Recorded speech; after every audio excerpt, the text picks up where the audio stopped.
As a mum, I know we lead busy lifestyles and we're time poor, but we also want to look our best and feel great.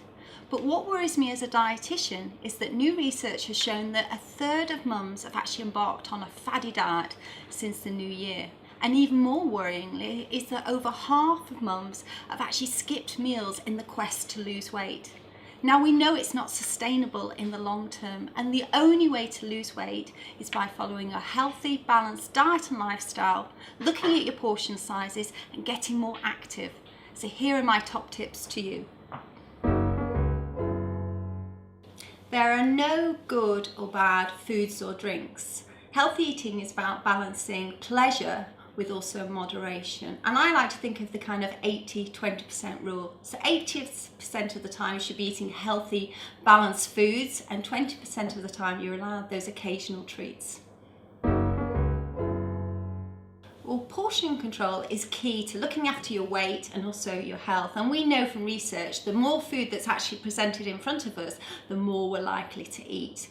Now you need to have a look at what a portion size actually is. And how I like to do it is to relate it to everyday objects. So if you think of pasta, think of a clenched fist.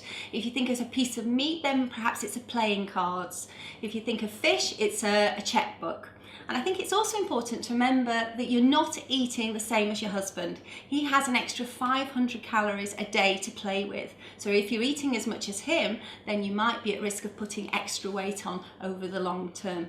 And use nutritional labelling and ingredients. They're there to help you. So if it says it feeds 2 people, then it's for 2 people, not just for 1. It's important to get into the habit of reading food labels. After all, they're there to help you. And we're not just talking about calories, we're talking about fats, we're talking about saturated fat, we're talking about sugars, and we're also talking about salt. Now, they often give you a gauge of how much you should be having on a daily basis. But a little tip is, don't just take it as gospel. If it says red, it doesn't mean just stop and not eat it. It just means you should be having more of the amber and green foods and less of the red foods. What was really interesting for me is that our research showed that a third of people who are on a diet don't do any exercise at all. And we know that eating well and living well means that you need to exercise as well. Now, we're not just talking about pounding away on the gym or on the treadmill. I know for me, I don't like that. I like running in the countryside. I like going out with the children, with the dog for brisk walks after our Sunday lunch. It sometimes means just simply taking the stairs instead of the lift, or even getting off the bus one step earlier.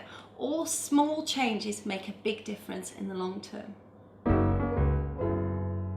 Healthy eating is all about balance, and the easiest way to make sure your diet is balanced is to include foods from the 4 main food groups. So fruits and vegetables, make sure you have a colour of the rainbow on your plate.